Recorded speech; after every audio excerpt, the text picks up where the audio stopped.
Hey there, Mama, and welcome back to the Moms Overcoming Overwhelm podcast, episode 45. I'm Emily McDermott, and I am here beside you on this journey as we work together to declutter your home, head, and heart. Before we dive in, I want to bring you today's featured review from M. Silcox09. She writes, "Paper clutter be gone." Paper clutter has definitely been my biggest challenge. I have stacks of paper everywhere, and it is a constant nuisance to my mental space. I put the paper tray strategy from episode 28 into effect, and it has been amazing. Just the simple act of containing the papers has motivated me more to not let it pile up, or in my case, more of spreading out. Episode number 30 on mindset hacks is also a must listen. Well, thank you so much, and I am so happy to support you in your decluttering efforts, whether that be paper, books, kids' artwork, clothing, you name it. I am here to help, and you can always join in the fun at our free Facebook group, which is tinyurl.com/moms overcoming overwhelm, where we're doing decluttering challenges, and all the moms in there are making amazing progress. So I hope you will join us. Today, I'm very excited to bring you my conversation with my friend, Jessica Jackson, from the Thriving in Motherhood podcast. Jessica and I connected back in 2018. I've been a guest on her podcast a few times, and she is one of my coaches. I use her planner, and I'm part of her Next 90 Days Soaring Mothers Society, where we talk about our vision, our goals, and we celebrate our wins every month. Let me tell you a little bit more about Jessica. She is a homeschooling mom to 4 children, and she knows what it's like to try to find peace and balance between running a business, a household, and creating a strong family culture while real life keeps happening. In Jessica's case, this has included hard pregnancies and postpartum seasons, sickness, cross-country moves, husband who's constantly working, and so forth. Maybe you can relate to that. After years of struggle, Jessica realized that there are simple, practical things that you can do to stop living in overwhelm and find meaning and joy in everyday life. Thriving in Motherhood equips women to use their gifts and talents and build strong families no matter the circumstances that they're experiencing. I have linked to several things in the show notes today, so don't miss them, including Jessica's planner, the journal that she created, and a free training that she's offering all of you. Today, we're talking about the 3 levels of overwhelm as Jessica sees them, and she provides an action plan to tackle each one. So what do you say? Grab that notebook and pen, and let's dive into today's conversation with my friend, Jessica Jackson. Hey there, Mama. Are you tired of all the stuff crowding your home, calendar, and mind? Do you wish you could say goodbye to the endless to-do list running around in your head? Want to declutter but don't know where to start? You're in the right place. Welcome to Moms Overcoming Overwhelm, where you will find proven and practical solutions to declutter your home, head, and heart. Hi, I'm Emily, a wife, boy mom, and simplicity seeker. I struggled to get pregnant and felt overwhelmed until I discovered decluttering could create the physical and emotional space I needed to become a mom. Now, 2 kids later, I've transformed my life in motherhood by developing simple systems around decluttering, capsule wardrobes, kid stuff, cleaning and tidying, meal planning, time management, and more, and I can't wait to share them with you. If you're ready to reclaim the time and energy you crave, be present with your kids, and finally enjoy the life and motherhood you so deserve, let's kick overwhelm to the curb, shall we? Grab your lukewarm coffee, your notebook and pen, and clear up some counter space. Let's do this. Well, hey, Jessica, thank you so much for coming on my podcast, Moms Overcoming Overwhelm. I'm so happy that you are here to chat. You were like, I love all the things that you do. As I mentioned in your intro, I'm a huge Thriving in Motherhood podcast, planner, journal fan. So thank you so much for coming to chat with me tonight. Oh, it is always wonderful to talk with you, Emily. I am so honored to be on your show. This is such an exciting moment. Yeah, well, one of the reasons I have a show is because of your guidance, and that we've met on a monthly basis for, I guess, 2 years now, a little over 2 years, when I never even dreamed that I was going to have a podcast. So this is really great. And I know you have so much wisdom to share, in your coaching, but also on your podcast, Thriving in Motherhood. So anyone wants to pause us right now and just binge listen to you, I give them full permission. That's very generous, but I think you've Yes. got some good things going here. Thank you. So I would love it if you could kind of introduce yourself and your family and talk a little bit in your own words about how you support moms and maybe a little tidbit about in your quote unquote spare time, haha, anything that you like to do just kind of for yourself. Absolutely. So my name's Jessica Jackson. I've got 4 kids. My oldest is 9. My youngest is 2.5. We're a homeschooling family. We have spent our 12, 10, 11 years of marriage all over America. We've been met in the West Coast. We lived in the Midwest. We've lived in the East Coast. Now we're in the South. So kind of a wide smattering there and never by family. And so for me, when I went through hard times in motherhood, and was in survival mode with, hard pregnancies, with difficult postpartums, with, my own physical health, struggling with surgeries. I had to figure it out. I wanted to figure it out, but I really felt like I was surviving a whole lot of the time, but there was no easy backup plan. There were no grandparents to come save me. And so I became very passionate about figuring out how to thrive. That was like my dream, like to thrive, not just survive in motherhood. And so after, 9.5 years, I have learned a lot of tools and I have learned lots of things that has helped me. But now I just have so much passion and heart for moms that feel like they're surviving. They want to thrive and just want to support them so much. I feel like there's so many resources for moms that are entrepreneurs or things like that, but it's just like every mom, it is a major shift no matter what your story is. And so just being there in that moment of survival is where my heart is at. As far as spare time goes, I love homeschooling because I feel like I get to have like a really beautiful, rich life with my children. So we are really into gardening this year. We're in the South, so we've already got strawberries growing and beans and tomatoes, and most of you are still covered in snow. I'm sorry.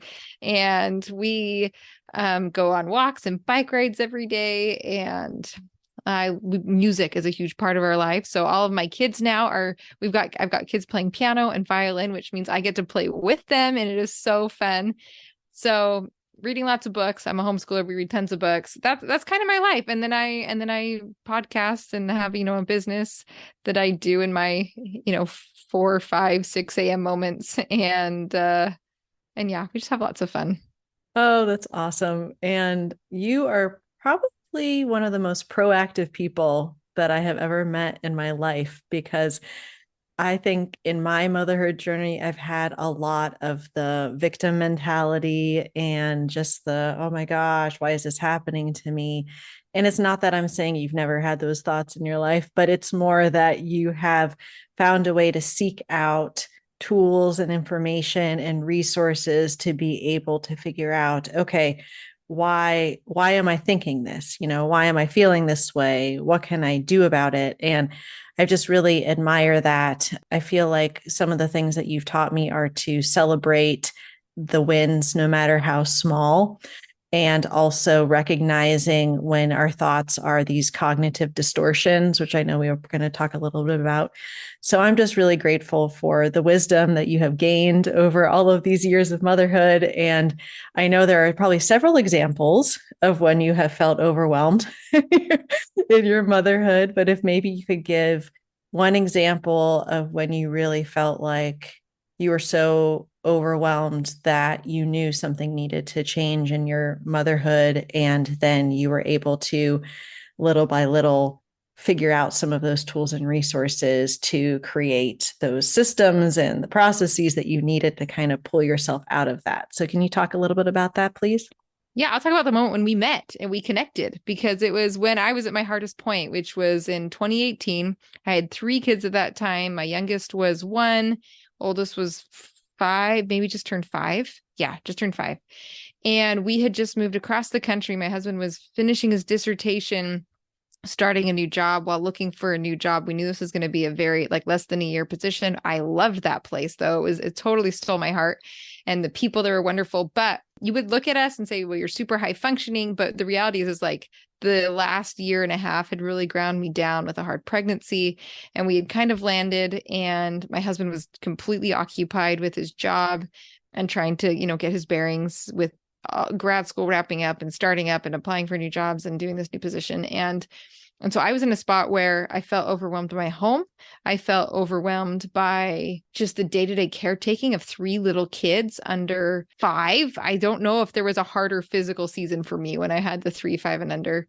And my thoughts were horrible. I mean, I am no superwoman. Why am I so passionate about this? Because it was so hard. And there was a day when my husband was home. He wasn't as engaged as he could be. He's a really great guy. And he was home and he took my kids because I was losing it.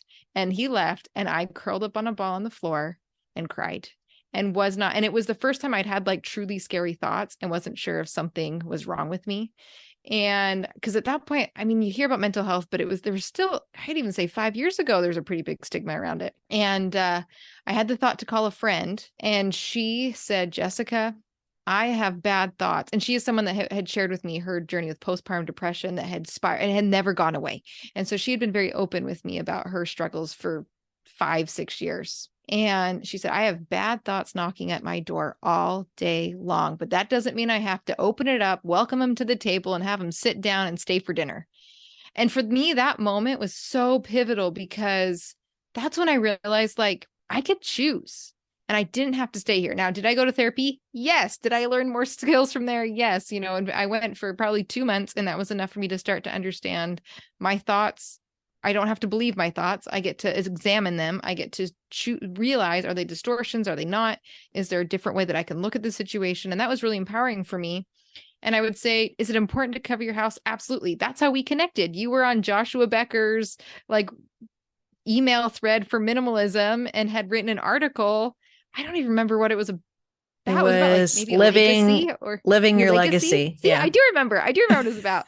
Living your legacy. And so that's how we connected, right? But like I was actively trying to figure out like, okay, how can I control my house? Decrease that stress and overwhelm. That's how I found you. And I was also working on my thoughts, and I was also working on like, what do I want my life to look like with my kids? And I was researching about Waldorf and Montessori and Charlotte Mason and all these different like homeschooling educational philosophies. And I was subscribed to like a wild and free newsletter. So I was like just going all out in all of these areas at this time. It was a very formative, very hard, but very formative time. But I would say that goes to the first thing where I was just catching a vision of what was possible. I was starting to, after 5 years of, I felt like kind of going down, I hit the rock bottom. And that's when I started to get my footing and started climbing. I've never found myself in such a hard spot again. Hard circumstances, absolutely. But I feel like that moment was pivotal in me being able to really start thriving. Yeah, wow, that is really powerful. And I think that most of the moms listening, if not all, have had the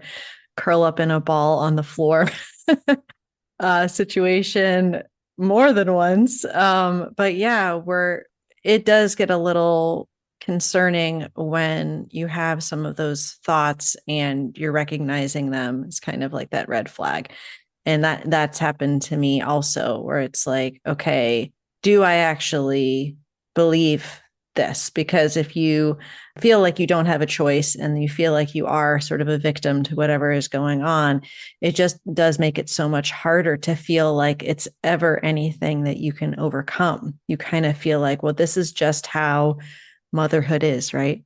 This is just what I signed up for. So I just have to kind of like deal with it. And one of the things that I've really learned from you is that that's not the case, because we do always have a choice in how we're looking at any situation. And there are these tools available to help us. And I would love to kind of move into, because I feel like in one of your episodes that really caught my eye about the 3 levels of overwhelm, I was like, oh my gosh, 3 levels of overwhelm. This is what I talk about. This is so fantastic. But yet I've always looked at it through this simplifying and decluttering lens. And I feel like you have really this holistic view of it. And I would absolutely love if you could talk about, we can just start with the first one, maybe the 3 levels of overwhelm, and then kind of how we create this action plan around each one. So can you start with the first level, please? Yeah. So the first level is just trying to get things done. Right. Like, and I talk to moms who are like, and they're like, well, I'm trying to figure it out. Like, I'm trying the to-do list, or I'm trying, like somebody always has their thing that they default to try and get things done. And sometimes it works and sometimes it doesn't. But I say that's the first one, is we just want to be able to get things done. And when you can't, that feels very overwhelming and stressful.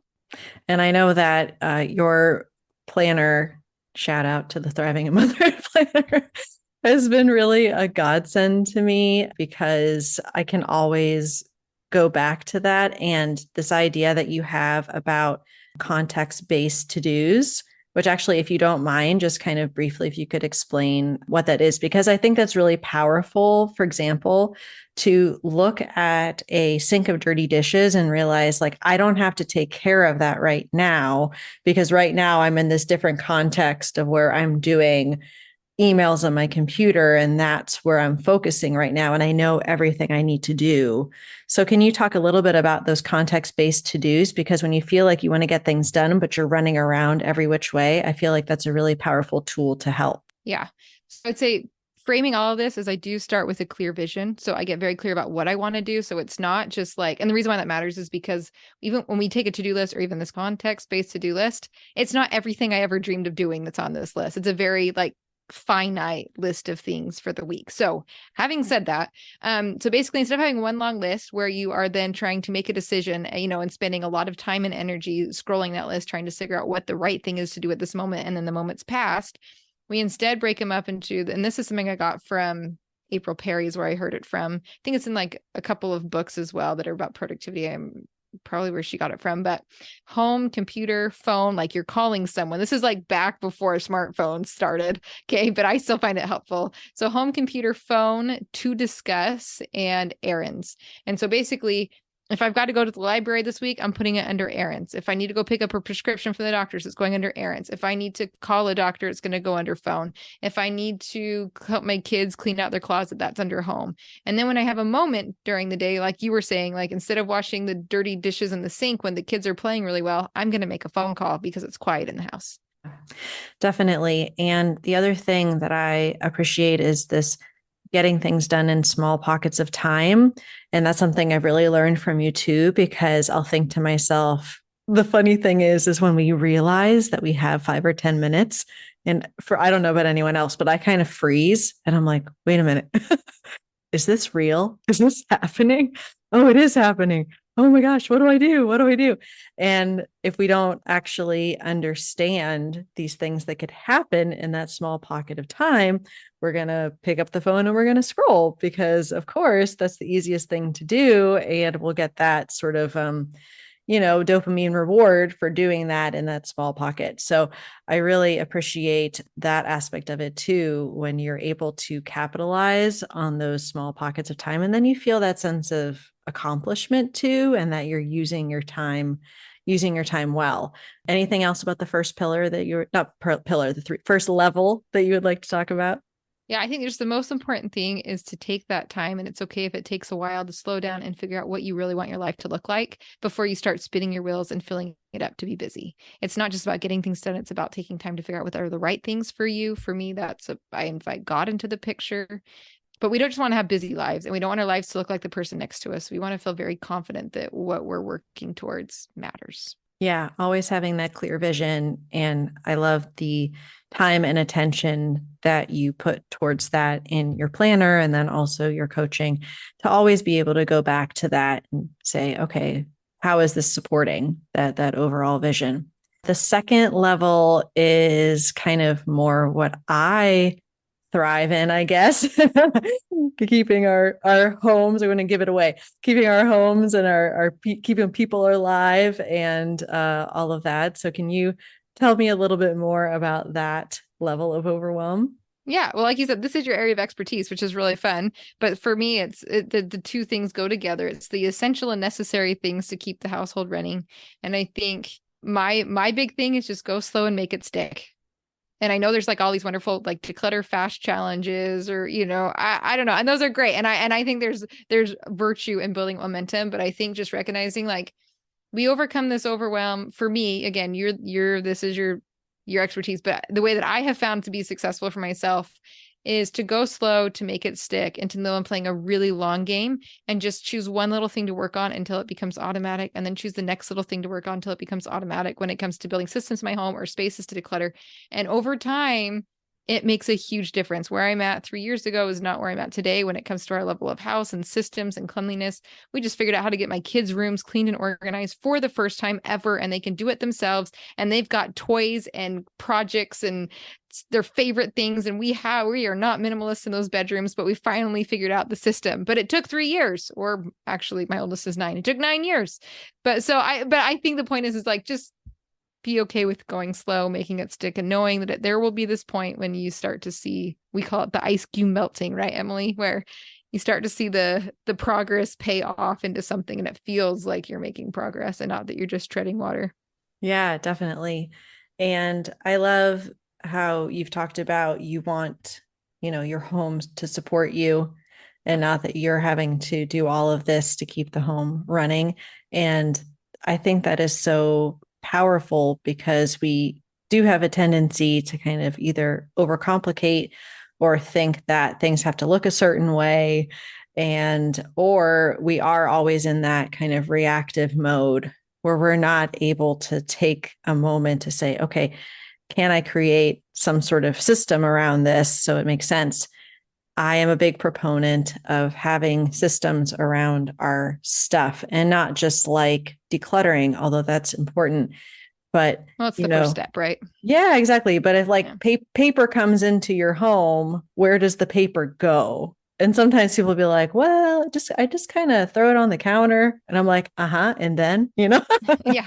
So, and then in 3 months when the pile's up to your ear, then you look at it and throw it away because it's all late. Yeah, exactly.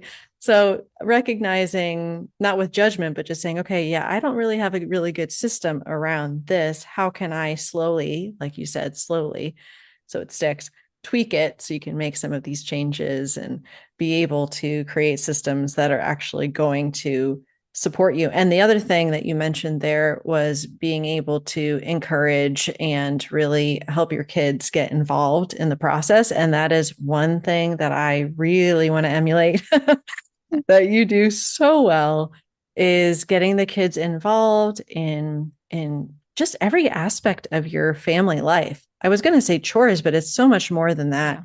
And a lot of times when we're feeling overwhelmed, it seems very simple. But if you say, okay, well, have you asked for help with this particular thing? Well, no, because, it has to be me and I have to be the one well, does it really have to be you? Can you, over time, very patiently teach your young children how to do these things? And I'm not going to say you're a saint, but you seem to have a lot of patience over the long run because you've really been able to work on that with your kids. So I will just say that goes back to a very strong vision and a very strong why. And that's the only reason I've been able to stick to it. And that's why I think that without that vision piece, none of this matters. Because if it's not your vision, it doesn't match mine, then your priorities are going to be different. And that's okay. Yeah, no, that's totally true. That's totally true. The third level is kind of what we talked about a little bit before, just as far as our thought life goes. And I've talked on the podcast before about sort of the should statements. This was more in the context of what we should keep or get rid of, like, oh, well, I should keep this because my great aunt Bertha gave it to me or whatever.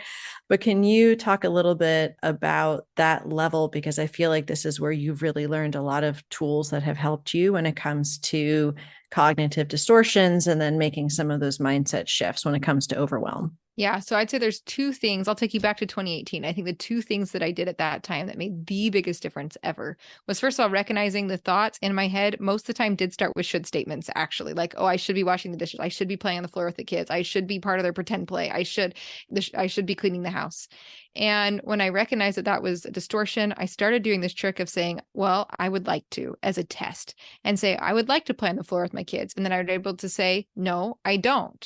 but I do want to read him a book. Like I would read him a book, or I do, I should wash my dishes. No, I want to wash my dishes.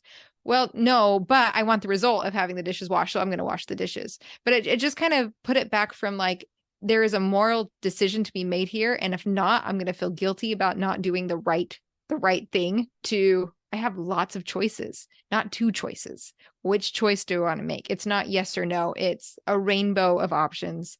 So that was the first one. The second thing was all day long, I would have a notepad or my planner or something nearby. And as soon as I was able to catch, like if I was feeling overwhelmed or anxious or angry or frustrated or whatever that kind of negative emotion was, I would try and catch that thought. And at first it was so hard. So the moment that I was able to catch what I was thinking, I would stop whatever I was doing.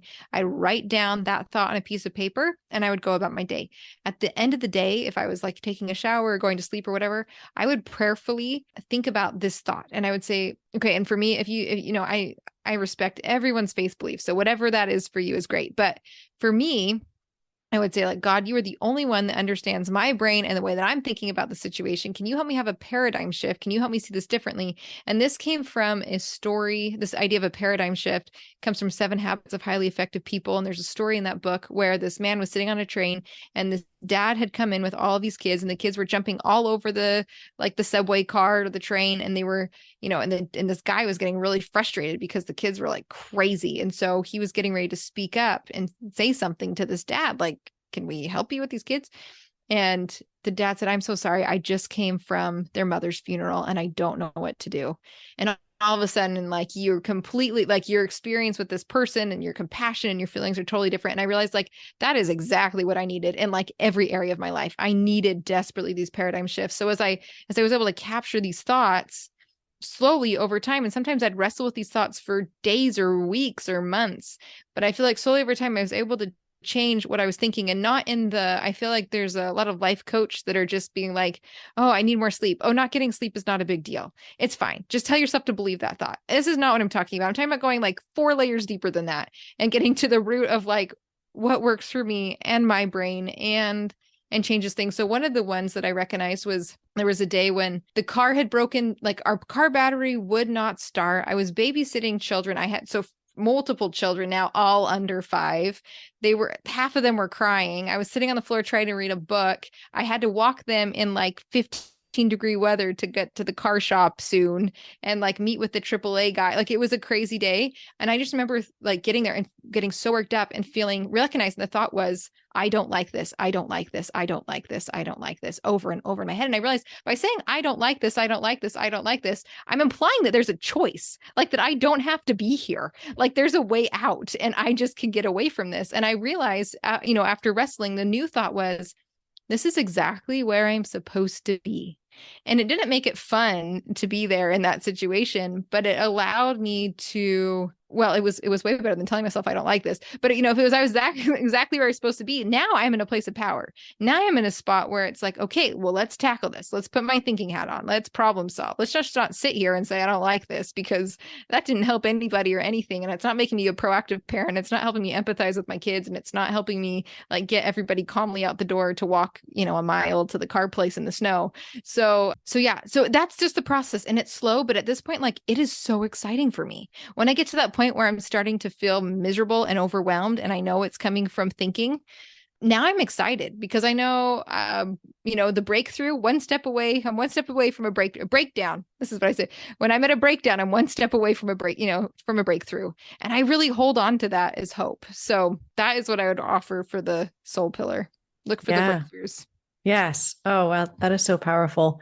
And I think that I have been trying to catch some of those thoughts too lately. And the one that I've been saying to myself is, this is not an emergency. This is not an emergency. That's really good. It's good. like, my kid will not use the bathroom to get out the door, to go to school. And he is doing every possible thing but that.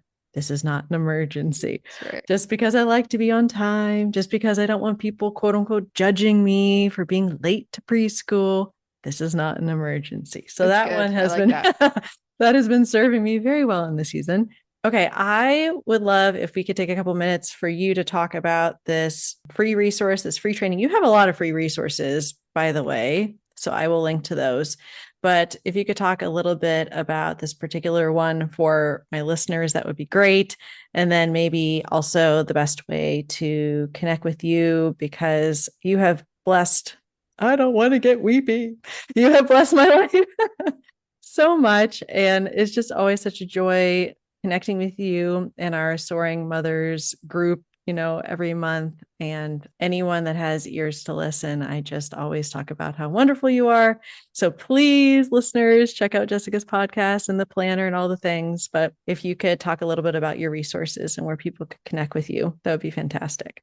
Yeah, well, thank you. And I will say, I am so grateful that you've been a part of this, my community and group for a long time, because you bring so much to the table as well. And it is an incredible group of women who do stay in their circle of influence when things are hard and keep moving forward and have transformed your lives because of your efforts. So I'm grateful for that.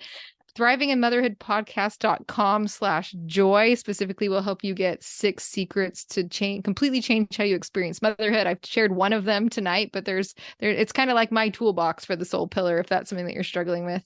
But everything you can find at thrivinginmotherhoodpodcast.com. Wonderful. Well, thank you so much, Jessica. I absolutely loved our chat, and you always help me look at things kind of in a different way. And I just really appreciate that. And I know the listeners will as well. So thank you so much for coming on the show. I really appreciate it.